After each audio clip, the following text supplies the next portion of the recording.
Hello friends, আজকের দিনটা খুবই স্পেশাল। বিশেষ করে তাদের জন্য যারা ভোলেনাথের ভক্ত। আমার জন্য আজকের দিনটা খুবই স্পেশাল। তো সকাল সকাল রেডি হয়ে বেরিয়ে পড়লাম মন্দিরের জন্য। আমার সঙ্গে আছে আমার মাসি, ভাই আর বোন। আমরা চারজনে যাচ্ছি শিব মন্দিরে পুজো দিতে।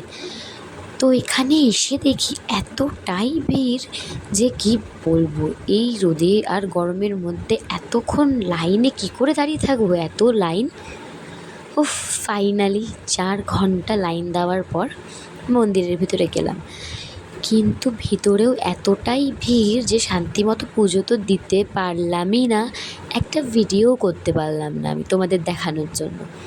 তো বাইরে এসে কোনো রকমে একটা ভিডিও করলাম। ফাইনালি আমার পুজো তো দেওয়া হলো, কিন্তু বেরিয়ে দেখি খুব বৃষ্টি হচ্ছে।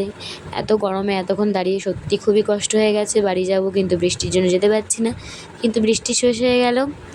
সো আজকের ব্লগটা এ পর্যন্তই ছিল। তো এখন আমরা বাড়ি যাচ্ছি। Bye guys.